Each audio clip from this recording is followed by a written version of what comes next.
Cuma kan bisa je.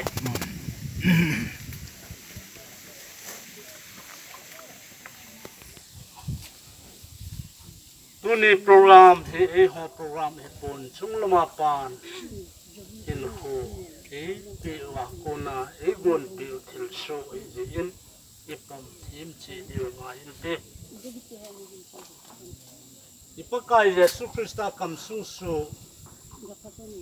ngai masape no tin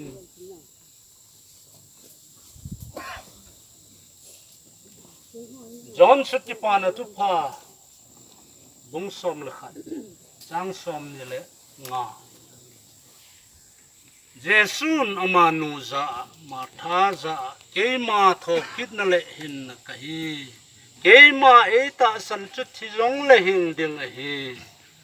chule koi hi rong le ke ma e ta san chu i ti hi rong le thi lo ding a hi ipathin thu isim do ichan chi wa athain atunei pan phathe ibu pi han lang pathin lo pin adingin bon chawin hong ding te multi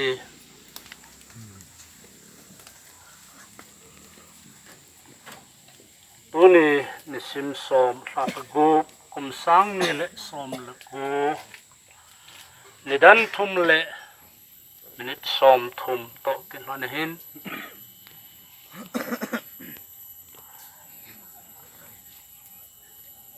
man moa tua uma lo pi ta kai tho ding ta savo pa ki vui lot sagau wa kai tho ding zum le za thu a ki vui lot lo pi ta kai tho ding pa kai leng pi le ya sa cha de kon din khosel heng na he leise tu leise na le vui Krista thokit na sang dingin ke ma pakai la cha pa sor hen khubum haula yin pa chule sagau thiang minen ka phum tan he bon chawin to kit te mate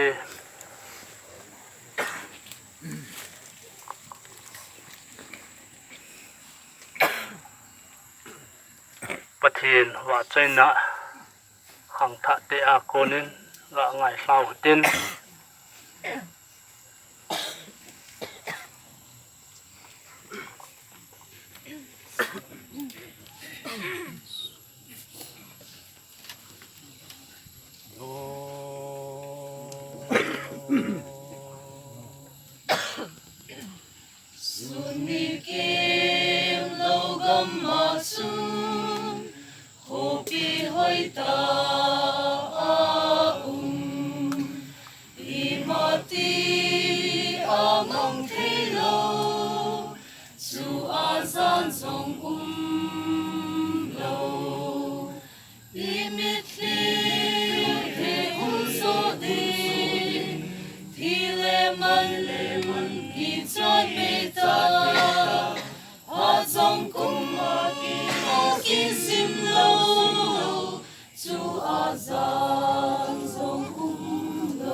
bê ta Hot dòng cung mô kinh xin lâu Su a san dòng lâu Ni sa va dòng ai ta lâu Khu pi hoi ta sun Giêsu va dinh dê a hi Su a san dòng lâu Imit li hu so di Di le man ki cha pe ta Hot dòng cung mô kinh sim lâu Su a san dòng lâu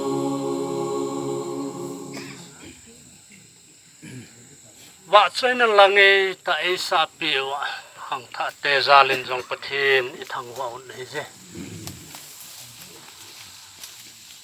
John Zutkipa na tu pa bung som lakhat chang som ni langa chun IPSAM keima hi tho kit na le hin na kahi koi hile keima ai ta san chu thi zong le hin dinga hi che ipakai Jesu Christa kam sung su thon lo ding hin dunia hong ke khom hi che san mol chung hin itam pi ki khom e ho zong I chon phat wang le lo wa ngai lu na wanga Christa ta san za lo wa thi zong leo hen hing ding hi kit zalun lo pi na pathin chang hen lang tu ni kho hin hi chelaya la chapui phu mu ve aban hi koi pen chunga hong chu dingam koi man he pu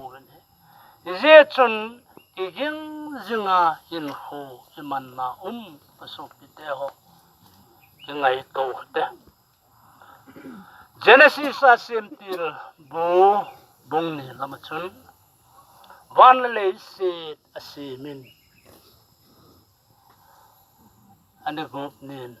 Ichi hozo seve chungdeng mihim. Ichi sim mihim chu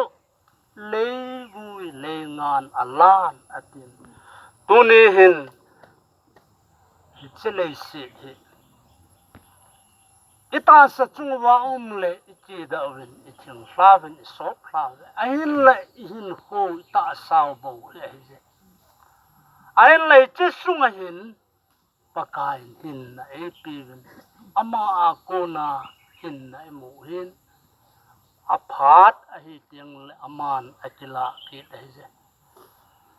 duni ni kho hin ngai tu diu chu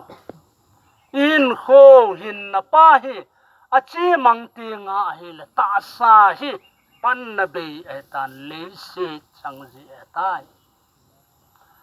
kon ta ka som ni le li zo wa ko na hin koi tin ngai lu be ti men lang Tiếng này chim tê bao tung ai lưu vi chỉ vẫn lăng quay leo ipi chân trong hầm cái này thấy lâu tiếng internal bleeding ở tiêu anh asung lama konin tui hung in tina bil kola na kam homa konin som nila li zot tiếng lệ cái này thấy lâu ahin ako pen cho pathianin hin kho e na piwa ta sao vô qua hin khu iman lại chil kho van gam go ki khol na je tunin mi wang pha je lai muna luma kapu he dam lai ni kho kum som gup le nga gup lam hin khu amangin ato na ho sei phat tam pi izavin avelin lo pina pathin chang han lang itobang papa e pi zalun jong amin thiang chuwa chai hen lang minu ni pate ho ki ngai tu kin tin dunia wilim pau banga he kanu ka pa chu ka so pi chi chi chu hi ti hi ni te hen ei sei thina di bem tu hi ai je phat chu tel dang tam pi sei ta pung ka te aban tin na hi chet chung vu ma chun ngai lut na ichandan hi akidangin ai je chỉ tiếng hi dòng leo hẳn và nói mi te ho thi bằng hi lo wa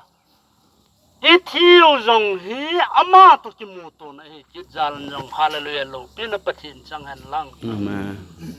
pakayin ei he ve tuisia ko nai ti sim lai wa ei het sao he tu lia dòng hin ichimuna he thil dang I phu dil poi và nói mi te ho thil phule thil bol tas mahal ki te ho jong ko hilo mai thi tu ne he Krista ngai lut na cross mel chi nai tun ding he che cross un zo no me ke jong ka ki chai na pen ta chu ka ta sa le sit pon in ki pan sa ding he so pite e hoi bo cha vai che ki phen sa ding he Krista ta san nau hi thi ye ya tho hluma pang det pa bo chun hin na lal khu asan ding hi ti je do jung tin zet le ve ya lep na pakai to e khen thei la wa leng hi na wa hin he cha hin kho kal choi thim ding in e che tim ki lu bin hi je bon sa bin ding ki lu tin pakai la cha de con sel heng na het jing na Christian angai lut cross mel chi na ye ma pakai la cha pastor en kum hau la yin pa cha pa chule rau ting minin ahong do ta hi pakai in chi het jing na hi ti so na Halloween ama gel do jing nan hin chan ta hen ngay lụt hết rừng na họ ta để con lên khởi sel hàng na 1953 to 2019 ni sim som le ngal asa sali sang khat ko som ngal thum kumin pat he ko ho pengin ni sim khat na sa ko sang khat ko som sagi la khat kumin Assam police in analunin havildar chan jayana kai sangan ni sim som tum tha gup kum sang ni le som ni kumin pension hetai ni sim som lenga afla khatum kum sang khat ko som sigi le ko kumin ho bung dan thinga kana ki cheng sonin ti hen chapa ni le chanu khat kanei sonin sa asa sathum kum sang khat zako som jen le group kuma konin haflong police colony a ka cheng lu nun town cha ho bung de kon na anatong hi in lawang se ten hin kho chanung lamin na zat chumin a chungana tongin phatso ta ki jen nungen dam do jo talowin ni sim som sa group kum sang ni le som le ko ni dan li le ake choma donin na tholel thokit talo dingin pakai ko ma chol ngadin alei hin kho atai alangai nom ilung sung sit noza he song phone ni sim som asa sa gup kum sang ni le som ko song pizang tempo kin tempo pasar ai chaulai song puna nulun lal ramoy heng na la in sung mi te tao na in mang kate ka chi pa vi pakai nang ma khunung